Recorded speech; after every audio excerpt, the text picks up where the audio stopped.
مجید سنجرانی کی رپورٹ کے مطابق S P investigation Dera Ghazi Khan Ghayyur Ahmed Khan کا تونسہ شریف اور تھانہ کوٹ مبارک سمیت پولیس چوکی سیمنٹ فیکٹری کا visit. S P investigation Dera Ghazi Khan Ghayyur Ahmed Khan نے دفتر A S P circle Taunsa, تھانہ city Taunsa complaint cell, driving school Taunsa اور تھانہ سٹی تونسہ کی نئی بلڈنگ تھانہ کوٹ مبارک پولیس چوکی سیمنٹ فیکٹری کا وزٹ کیا۔ تونسہ میں تعمیراتی کام چیک کی اور اپنے خیالات کا اظہار کرتے ہوئے کہا کہ عوام الناس کو پہلے کی نسبت اب بہترین ماحول میسر ہوگا۔ انشاءاللہ جلد ہی تھانہ صدر تونسہ کا تعمیراتی کام مکمل ہو جائے گا۔ تھانے کے کرائم ریکارڈ کی انسپیکشن کی اور کہا کہ تھانوں کو شہریوں کے لیے خوف کے بجائے تحفظ کی علامات بنانا میرا مشن ہے۔ پولیس فورس کی تمام کامیابی کا انحصار تھانوں پر منحصر ہے۔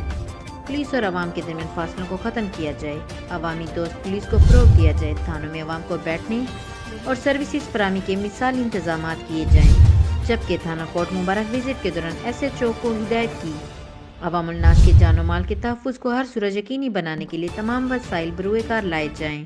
مزید اپڈیٹ کے لیے دیکھتے رہیں غازی نیوز۔